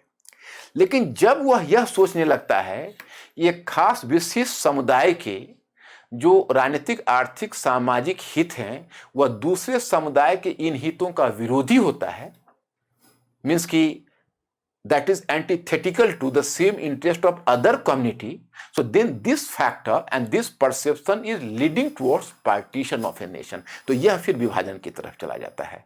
तो ये है संप्रदायवाद की परिभाषा, जो धीरे धीरे संप्रदायवाद हिंदुस्तान में राष्ट्रवाद के समानांतर विकसित हो रहा था। अब हमने आपको सर सैयद अहमद खान की भूमिका बताई, तो आप ऐसा मत सोचिए कि इसमें मुस्लिम थिंकर्स का ही केवल रोल था। हिंदू थिंकर्स में उसी समय आर्य समाजी भी पीछे नहीं थे। उन्होंने उसी समय ये मुद्दा को उठाया था, जैसे देवनागरी लिपि को विशेष पहचान मिलनी चाहिए। अब देखिए, इस्लाम और आप कह सकते हो जो हिंदुस्तान की जो सामान्य धरोहर थी वो उर्दू भाषा थी। उर्दू भाषा देवनागरी में भी लिखी जाती थी, पर्शियन में भी लिखी जाती थी, और उर्दू भाषा एक समान धरोहर थी। उर्दू का विकास ही हिंदुस्तान की भूमि पर हुआ है। आज पाकिस्तान की जो लैंग्वेज है वो पाकिस्तान का राष्ट्रभाषा उर्दू है। तो पाकिस्तान तो हिंदुस्तान के लेगेसी से बच नहीं सकता, आप तो समझ ही सकते हो। तो अब उर्दू भाषा, गोरक्षा और कुछ ऐसे मुद्दे पर उधर हिंदू जनमत को संगठित करने का काम आर्य समाज कर रहा था। तो एक तरह से आर्य समाज जो मुस्लिम संप्रदायवादी है उनके काम को हल्का कर रहा था, क्योंकि मुस्लिम संप्रदायवादी तो यही सिद्ध करना चाहते थे अधिक से अधिक मुसलमानों के सामने कि तुम हिंदुस्तान में सुरक्षित नहीं हो। और अगर कोई वास्तव में ऐसा कहता कि हिंदुस्तान आपका, मतलब हिंदुस्तान में हिंदुओं का विशेष वर्चस्व होना चाहिए या हिंदी ही कश्मीर से कन्याकुमारी तक की भाषा होनी चाहिए, देवनागरी स्क्रिप्ट को एक नेशनल स्क्रिप्ट होना चाहिए, अगर इस तरह की बात आप करते हो तो इसका मतलब ही है कि आप क्योंकि उधर भी तो अपॉर्चुनिस्ट लोग हैं जो चाह रहे हैं कि हम कुछ सामान्य मुसलमानों के या बाकी मुस्लिम इंटेलेक्चुअल्स को डराकर हम अपनी धाक जमाएं, और आप उनके काम को ज्यादा सुगम कर रहे हो क्योंकि आप भी वास्तव में डरा रहे हो ऐसा बोलकर, तो उनका काम सुगम हो रहा था। तो इस तरह से आप देखते हैं कि अनजाने ही संप्रदायवाद प्रगति करता जा रहा था। अब मैं स्टूडेंट्स, मोटे तौर पर राष्ट्रवाद और संप्रदायवाद तो यही है। मैंने क्या कहा कि इस लेक्चर में मैं घटनाक्रम से थोड़ा परहेज करना चाहता हूं, लेकिन कुछ मैं उदाहरण आपको देना चाहता हूं। उदाहरण में यह देना चाहता हूं कि अब आप यह बताएं हमें कि क्या आपको राष्ट्रीय आंदोलन, चूंकि मैं मान के चलता हूं कि क्रिटिकल ओपिनियन सीरीज है तो इसमें टॉपिक विशेष तो मैं आपको पढ़ाऊंगा नहीं, तो क्या आपको राष्ट्रीय आंदोलन के महत्वपूर्ण पड़ाव याद है? महत्वपूर्ण पड़ाव से मतलब है कि जैसे देखिए, आप जब कांग्रेस की स्थापना हुई वहां तो आप जानते हो, और कांग्रेस के बाद आप उदारवाद का फेज देखते हो। तो उदारवाद के फेज तक तो चलो, जो लिबरल फेज है, मॉडरेट फेज ऑफ कांग्रेस है, वो तो ब्रिटिश के प्रति बहुत मॉडरेट रहा। लेकिन जिस समय एक्सट्रीमिस्ट या उग्रवाद आया, तो उग्रवाद ने जो एक्सट्रीमिस्ट फेज है, जिसमें तिलक, बाल गंगाधर तिलक और अरविंदो घोष, विपिन चंद्र पाल, तो इसने ब्रिटिश को डरा दिया। तो ब्रिटिश ने स्पष्ट रूप में डिवाइड एंड रूल को प्रोत्साहन देते हुए ब्रिटिश ने एक बड़ा काम कर दिया, उसने 1909 के पृथक निर्वाचन को इंट्रोड्यूस कर दिया। तो ब्रिटिश इधर गेम खेल रहा है, इधर ब्रिटिश जब गेम खेल रहा है सेपरेट इलेक्टोरेट, तो उधर कुछ मुस्लिम अवसरवादी लीडर हैं, वह भी सोच रहे हैं कि अभी हम अपने स्वार्थ की रोटी सेक लें।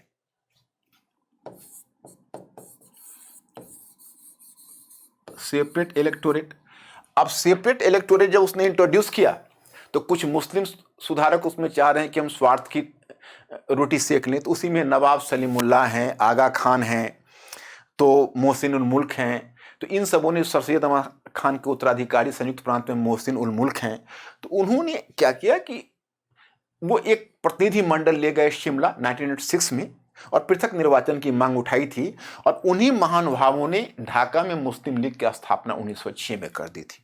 तो चलिए, संप्रदायवाद की प्रगति, राष्ट्रवाद, अगर राष्ट्रवाद का एक निश्चित चरण है उग्रवादी चरण, तो ध्यान रखिए, तो संप्रदायवाद का एक निश्चित चरण उसी उग्रवाद के साथ है।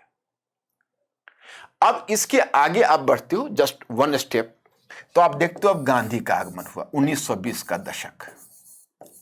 तो 1920 का दशक, decade of 19th century. Okay, अब मैं इधर बढ़ता हूं, इस तरफ राष्ट्रवाद को लीजिए और इस तरफ संप्रदायवाद को लीजिए। तो 1920 के दशक में अगर मैं पूछूंगा कि कांग्रेस के अंतर्गत जो भारतीय राष्ट्रीय आंदोलन है, उसमें सबसे महत्वपूर्ण चीज आपको क्या लग रही है? सबसे महत्वपूर्ण चीज लग रही है कि भारतीय राष्ट्रीय आंदोलन का जनवादीकरण हुआ। भारतीय राष्ट्रीय आंदोलन का जनवादीकरण हुआ का मतलब है कि जन सामान्य तक आया। There started the Gandhian era of leadership. तो मास मूवमेंट का एरा शुरू हुआ, सामान्य जन का। असहयोग आंदोलन आपने सुना, फिर आगे सविनय अवज्ञा आंदोलन वगैरह आएगा। तो जो 1920 का डेकेड्स है, उसमें नेशनलिज्म के पॉइंट ऑफ व्यू से क्या होगा, तो मास मूवमेंट की शुरुआत होगी, मतलब कॉमन पीपल तक राष्ट्रवाद का प्रसार होगा। अब संप्रदायवाद की दृष्टि से देखिए, संप्रदायवाद की दृष्टि से भी यह काल महत्वपूर्ण हो जाएगा, क्योंकि एक मास फेज ऑफ कम्युनलिज्म यहां शुरू हो जाएगा। क्योंकि अब धीरे धीरे संप्रदायवादी लीडर उसको कॉमन पीपल तक भी पहुंचाने की कोशिश करेंगे। और दूसरी बात है कि गांधी ने अनजाने ही जो खिलाफत का मुद्दा उठा दिया, हालांकि खिलाफत का मुद्दा उन्होंने उठाया था हिंदू और मुस्लिम के बीच एक परमानेंट ब्रिज बनाने के लिए, परंतु वह बड़ा काउंटर प्रोडक्टिव सिद्ध हुआ। और राजनीति में धर्म का मुद्दा उठाना, खिलाफत का मुद्दा उठाना, एक तरह से कहीं ना कहीं राजनीति में उन्होंने एक वैधता दिला दी, धर्म को उन्होंने राजनीति में वैधता दिला दी। तो यहाँ पर वह भी एक स्टेप हो गया संप्रदायवाद के विकास में। और सबसे बढ़कर हमने 1920 के दशक में भारतीय राष्ट्रवाद ने क्या खोया? सबसे महत्वपूर्ण चीज खोई कि एक राष्ट्रवादी मुस्लिम नेता को खो दिया जो संप्रदायवादी बन गए। वह थे मोहम्मद अली जिन्ना। मोहम्मद अली जिन्ना ने अब तक कांग्रेस के साथ काम किया था, लंदन में पढ़े थे, वेस्टर्न आइडियोलॉजी के प्रोडक्ट थे, कभी भी उनको रोज़ा नमाज से मतलब नहीं रहा, स्कॉच विस्की पीते और सिगार पीते थे, और वह बड़ा ही वेस्टर्नाइज सूट और नेकटाई पहनते थे, और एक तरह से मॉडरेट पॉलिटिशियन थे। तो अब सवाल खड़ा होता है कि मोहम्मद अली जिन्ना 1920 के दशक में संप्रदायवादी क्यों हो गए? तो एक्चुअली इसकी सबसे महत्वपूर्ण व्याख्या यही हो सकती, जब गांधी का आगमन हुआ और मास मूवमेंट की शुरुआत हुई, तो जो जिन्ना जैसे लीडर थे उनका कद छोटा हो गया, because they were basically believed in the constitutional politics like the moderate leaders. तो जिन्ना वगैरह का जब कद छोटा हो गया, तो जिन्ना ने सोचा कि अच्छा, हम अपने कद छोटा करने के बजाय अपने राजनीति के प्लेटफॉर्म को ही बदल लें, तो वो चले गए मुस्लिम लीग के पॉलिटिक्स की तरफ। अब देखिए, जिन्ना भारतीय राजनीति में एक बड़ा ही विवादास्पद व्यक्तित्व रहे हैं, बल्कि आज भी विवाद के घेरे में है। आपको पता होगा कि एक बीजेपी के बड़े ही समादृत और बड़े ही वरिष्ठ नेता श्री लाल कृष्ण आडवाणी पाकिस्तान जब गए थे पाकिस्तान, उन्होंने जब स्टेटमेंट इस तरह का, जब उनका स्टेटमेंट आया था जिसमें जिन्ना को उन्होंने एक सेकुलर लीडर के रूप में जब बताया था, तो बड़ी प्रतिक्रिया हुई थी इसमें, और अंत में कहीं ना कहीं मतलब बीजेपी में उनके पॉलिटिकल स्टेटस भी इससे अफेक्टेड हो गया। तो अब सबसे बड़ी बात है कि यहाँ पर मैं थोड़ा सा डिफर करना चाहूँगा। डिफर इसलिए करना चाहूँगा कि किस आधार पर हम जिन्ना को एक सेकुलर लीडर माने। अब देखिए, अभी हम याद है कि एक पुस्तक जिन्ना पर निकली थी, एमजे अकबर की बुक, पिछले साल से पिछले वर्ष ही शायद आई थी, या लॉकडाउन से पहले आई थी। तो वो पुस्तक मैंने पढ़ी थी। उसमें था कि Jinnah's Gandhi's religion and Jinnah's religion in struggle with each other, ऐसा करके कुछ था उस बुक का नाम। तो उस बुक पर बेसिकली बाद में एक बुक रिव्यू में निकला था, मणिशंकर अय्यर का आर्टिकल निकला था। तो हालांकि मणिशंकर अय्यर थोड़ा सा राजनीतिक पक्षधरता भी थी, क्योंकि आप जानते ही हो कि वो जो एमजे अकबर हैं वो दूसरे खेमे से हैं और मणिशंकर अय्यर दूसरे खेमे से, लेकिन उन्होंने उसको बड़ा हिस्टोरियन की तरह इसकी व्याख्या की थी। तो उन्होंने जिन्ना के बहुत सारे गुण बताए थे, कहा था कि जिन्ना में तो धर्म की चीज़ थी भी नहीं, और 2-3 उन्होंने वेल रेड पर्सन है, हम एक स्कॉलर के रूप में उनकी इज्जत अवश्य करते हैं। उन्होंने 1-2 रेफरेंस दिया था नेहरू लाइब्रेरी से ओरल हिस्ट्री ट्रांसक्रिप्ट्स का, जिसमें उन्होंने बताया था, जैसे एक बुक मैंने पढ़ी थी 2 साल पहले आई थी, मिस्टर एंड मिसेज जिन्ना, ये बुक थी, और ये शीला रेड्डी करके एक ऑथर थे, उन्होंने लिखा हुआ था। तो उसमें कुछ बातें जिन्ना के व्यक्तिगत लाइफ के भी उद्घाटित हुए थे। जैसे उन्होंने एक पारसी से शादी की थी, उनकी पुत्री के बारे में बताया, उनकी पुत्री के बारे में शायद उसमें या किसी दूसरी पुस्तक में मैंने पढ़ी थी, एक दीना वाड़िया है, तो वो बेसिकली जिन्ना के बारे में उसमें कुछ सूचनाएं दी गई थी। तो उसका हवाला देते हुए उन्होंने कहा कि उस पुस्तक में एक ओरल हिस्ट्री की बात कही गई है, मणिशंकर अय्यर उन्होंने पढ़ी हुई है और उन्होंने वहाँ से रेफरेंस लिया हुआ है। उन्होंने कहा कि उस पुस्तक में कही गई है कि एक बार चमन लाल बड़ा फेमस गांधी से जुड़े रहे हैं, तो वो कहीं ना कहीं शिमला में जब जिन्ना के साथ बैठे हुए थे और किसी रेस्टोरेंट में गए थे दोनों डिनर करने, तो उसी क्रम में हुए थे, और एक कोई मौलवी थे जो बड़ी बड़ी दाढ़ी रखे हुए थे, और मतलब वो कोई उलेमा थे, और एक जिन्ना थे। तो जिन्ना ने विस्की और सोडे का ऑर्डर दिया, तो चमन लाल चौंक कर उनका चेहरा देखा, क्योंकि सामने आप मुस्लिम लीडर हैं और सामने इस्लाम में वो एक्सेप्टेड नहीं है, और सामने एक वरिष्ठ उलेमा भी बैठे हुए हैं। तो जिन्ना ने मुस्कुराते हुए कहा कि I am a political leader of Muslims, not the religious leader of Muslims. मैं मुसलमानों का एक धार्मिक नेता नहीं, मैं राजनीतिक नेता हूं। तो ये हवाला दिया। उन्होंने कहा कि जिन्ना में तो धर्म, इसलिए उस आधार पर लोग सेकुलर कहा जाता है। लेकिन मैं एक बात आपको बताना चाहता कि आपकी व्यक्तिगत सोच चाहे जो कुछ भी हो, ओके, उससे मतलब नहीं है। मतलब यह है कि राजनीति में आपका कौन सा विचार व्यक्त हुआ है। आप अगर राजनीतिक अवसरवादिता के लिए ही आप अगर यह घोषित करते हो हिंदू और मुसलमान दोनों 2 राष्ट्र हैं, Hindu and Muslims are the 2 nations, it means कि आप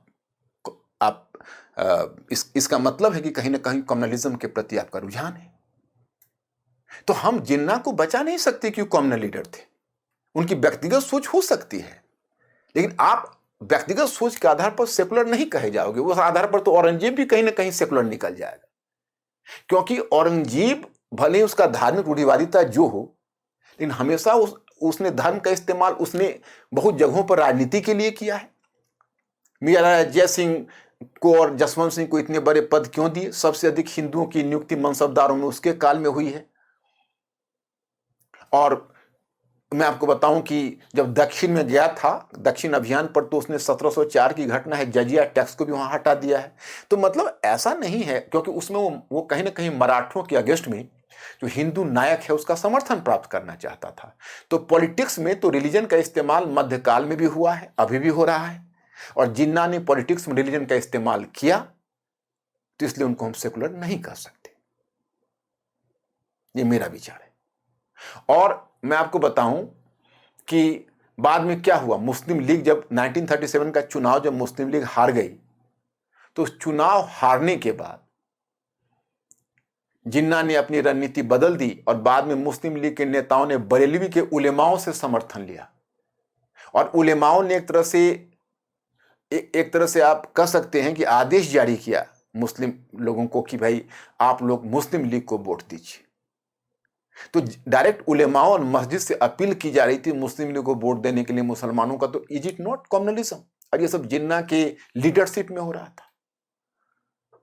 तो ये कोई बचाने और बचने की चीज नहीं है। लेकिन हाँ, इधर हिंदू संप्रदायवादी में आप देखोगे कि यहां पर भी कुछ ऐसे संगठन बन चुके थे, जैसे हिंदू महासभा बन चुकी थी, राष्ट्रीय स्वयंसेवक संघ बन चुके थे, और इन संस्थाओं के द्वारा सांस्कृतिक राष्ट्रवाद पर बल दिया जा रहा था। और सांस्कृतिक राष्ट्रवाद का मतलब होता है कि एक कल्चर नेशनलिज्म का एक कॉन्सेप्ट है जो मानकर चलता है कि भाई देखिए, आप इस कल्चर नेशनलिज्म का यह कहना है कि आप ज्योग्राफी के आधार पर सिर्फ एक ज्योग्राफी रहने वाले एक नेशन के हैं, यह मान्यता गलत है। आप एक ज्योग्राफी में एक भौगोलिक क्षेत्र में निवास करके भी आप एक राष्ट्र के नहीं हो सकते अगर आपका जन्म स्थल और तीर्थ स्थल मीन्स कि your birth place and pilgrimage both are not the within your own country. मतलब आपका जन्म स्थल एंड आपका जो तीर्थ स्थल है वो उसी क्षेत्र उसी देश में होना चाहिए। तो इस आधार पर तो बहुत सारे जिनका तीर्थ स्थल मुस्लिमों का, सिखों का, यहूदियों का, सिखों का, हाँ सिखों का कुछ, लेकिन सिखों का भारत में, कुछ तो पाकिस्तान में भी है। तो उस समय तक पाकिस्तान एक ही था तो सिख इस परिधि में नहीं आ सकते थे। लेकिन हाँ, चूंकि उस तो हिंदुस्तान का ही पार्ट था उस समय, लेकिन क्रिश्चियंस हैं, ज्यूज हैं, तो इन सब के तो इस आधार पर तो आप नेशनलिज्म को डिनाई कर रहे हैं। तो ये चीज कहीं ना कहीं इधर और उधर दोनों तरफ, इधर भी कुछ आग लगी हुई थी और इधर से कुछ प्रोत्साहन उधर मिल रहा था, क्योंकि इधर वाले कुछ उधर लीग के काम को आसान कर रहे थे। लीग लोगों को डरा रहा था कि हिंदुस्तान में आप महफूज नहीं रह पाओगे, पाकिस्तान आपके लिए, मुसलमानों के लिए स्वर्ग होगा। और इधर इस तरह के जो संगठन थे वह उनके डर को वैधता प्रदान कर रहे थे। तो पूरी नेशनल मूवमेंट में, और कांग्रेस के साथ समस्या यह थी कि कांग्रेस अपने आप को सेकुलर कहती थी, लेकिन उसके सबकॉन्शियस में समाज और धर्म आंदोलन के समय से ही कहीं ना कहीं एक एलिटिज्म जैसे उसमें हुआ। यही तो अंबेडकर को भी परेशान कर रहा था। डॉक्टर अंबेडकर को परेशानी की वजह यही थी कि वो देख रहे थे कि कांग्रेस नेतृत्व में कहीं ना कहीं आभिजात्यपन और हिंदुत्व का प्रभाव है, क्योंकि अधिकतर कांग्रेस लीडर्स कुलीन वर्ग से आए थे और कुलीन वर्ग में उनमें जो ब्राह्मणवादी संस्कृति है वो नेचुरली आ गई थी कांग्रेस में। गांधी जी भाषा बोलते थे, चाहे उनका कितना भी बड़ा उदात्त चीजें हैं, लेकिन बातें सब निकालते थे। तो उनके जो इमेजरी होते थे, उनके जो मुहावरे होते थे, वह भी कहीं ना कहीं हिंदू ग्रंथों से ही निकलते थे। और बाकी जो लीडर्स थे वो उस प्रभाव से वो भी तो मुक्त नहीं हो पा रहे थे। कहीं ना कहीं उनकी शब्दावली, उनके व्यवहार, उनके आचरण, उन सब में ये चीज। अब बाल गंगाधर तिलक ने गणेश उत्सव, शिवाजी उत्सव आरंभ कर दिया। आप शिवाजी को राष्ट्रीय नेता करार दे रहे हो, लेकिन यह तो देखना पड़ेगा शिवाजी संघर्ष किससे किया और जिसके विरुद्ध आप उनको खड़े कर रहे हो कहीं ऐसा तो नहीं है वो भी तो हिंदुस्तानी ही था। तो उस प्रचार की जरूरत क्या थी उस समय? तो ये चीजें क्या है कि इसे कहीं ना कहीं एक अलगाववाद का भाव तो आ ही गया और सबकॉन्शियस में आ गया। हमें लगा कि हम तो राष्ट्रवाद को प्रोत्साहन दे रहे हैं, हमारे राष्ट्रीय चरित्र हैं शिवाजी। लेकिन आप कब राष्ट्रवादी से आप अनजाने ही दूसरे खेमे में जा रहे हो, इस बात का भी तो अंदाजा होना चाहिए। ये आज की पीढ़ी को भी समझना है, ध्यान रखना कि कहीं हम राष्ट्रवादी होने के उत्साह में कहीं दूसरे खेमे में ना चले जाएं। क्योंकि मैं आपको बताऊं कि जो इस तरह की जो चीजें हैं, कभी भी बहुसंख्यक समुदाय के लिए उग्र राष्ट्रवाद उचित नहीं होता। उग्र राष्ट्रवाद इसलिए बहुसंख्यक समुदाय के लिए उचित नहीं होता क्योंकि जो बहुसंख्यक समुदाय होता है बहुत वल्नरेबल होता है। इसका इतिहास में आपको दृष्टांत मिल जाएगा। ऑटोमन साम्राज्य के अंतर्गत जब अलग अलग अल्पसंख्यक समूहों ने राष्ट्रवाद की बात की तो बदले में जो ऑटोमन साम्राज्य था उसमें एक युवा तुर्क आंदोलन की शुरुआत हुई और युवा तुर्कों ने कहा कि हम उनके अल्पसंख्यक के राष्ट्रवाद के जवाब बहुसंख्यक के राष्ट्रवाद से देंगे। And they emphasized over the majority nationalism। तो ये जो मेजोरिटेरियनिज्म का जो भाव होता है बड़ा डेंजरस होता है। किसी क्रिटिक ने कहा कि युवा तुर्कों ने राष्ट्रवाद की हवा चलाई और बदले में उन्हें राष्ट्रवाद के तूफान का सामना करना पड़ा। युवा Turks just encouraged the and blew the wind of nationalism, but in return they had to face the whirlpool of nationalisms।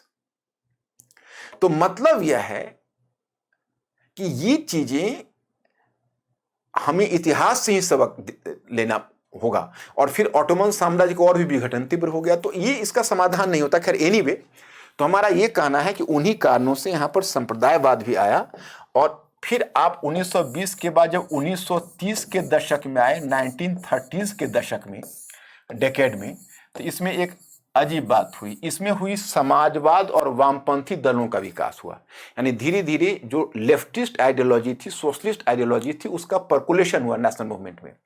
तो जब वह विचारधारा आई तो बहुत सारे ऐसे मुस्लिम कुलीन वर्ग थे, चूंकि अधिकतर तो वहां पर मध्य वर्ग लीग के अंतर्गत आया नहीं था, अधिकतर जागीरदारी एलिमेंट्स थे। तो जो जागीरदारी एलिमेंट्स थे वह डर गए और जागीरदारी एलिमेंट्स डर गए और उन्होंने देखा कि अरे भाई, अगर हम समाजवाद की प्रगति रुकी नहीं तो आर्थिक आधार पर विभाजन हो जाएगा और आर्थिक आधार पर विभाजन हो उससे बेहतर है कि हम उनको धार्मिक आधार पर विभाजित कर दें। और उन्होंने भी संप्रदायवाद को और भी खुराक दे दी। तो 1930 के दशक में संप्रदायवाद और भी बढ़ गया। अब 1937 का जो चुनाव हुआ, 1937 का इलेक्शंस, तो उसके बाद प्रांतीय सरकारें गठित हुई। कांग्रेस ने 7 प्रांतों में सरकारें बनाई, आगे 8 प्रांतों में, और मुस्लिम लीग कुल 11 प्रांत में, कांग्रेस के पहले 7 प्रांत फिर 8 प्रांत में सरकारें बन गई, 8 प्रोविंसेस। और लीग की सरकार किसी भी प्रोविंस में नहीं बन पाई तो लीग को लगा कि अब, और लीग को बहुत चुनावी विफलता मिली, तो अब लीग ने सोचा कि अब हमें आगे बढ़ना, और जिन्ना ने अपनी रणनीति बदल दी और वो कम्युनलिज्म को उग्र चरण में ले आया। इधर उसी समय 1937 में जो हिंदू महासभा था उसके भी नए संचालक के रूप में हिंदू महासभा के नए अध्यक्ष के रूप में वी.डी. सावरकर आए और इधर एम.एस. गोलवलकर राष्ट्रीय स्वयंसेवक संघ के प्रधान के रूप में आए और इनके द्वारा भी एक मतलब हिंदुवादी विचारधारा को तीव्रता से बल प्रदान किया गया। तो धीरे धीरे 1937 के बाद स्थिति इतनी बिगड़ने लगी और कांग्रेस से उम्मीद की जा रही थी कि कोई रचनात्मक प्रक्रिया अपनाएगी, लेकिन कांग्रेस ने ऐसी कोई प्रक्रिया अपनाई नहीं। और जो कि कांग्रेस ने जो उपाय किए वो बहुत कारगर उपाय नहीं थे।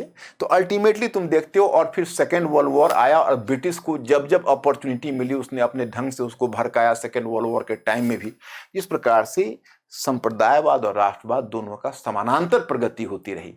इस लेक्चर का उद्देश्य आपको घटनाक्रम बताना नहीं था, आपको बताना था कि राष्ट्रवाद और संप्रदायवाद दोनों हमारे आधुनिक राजनीति में जुड़वी संतान के रूप में आई, साथ साथ पली, साथ साथ बढ़ी।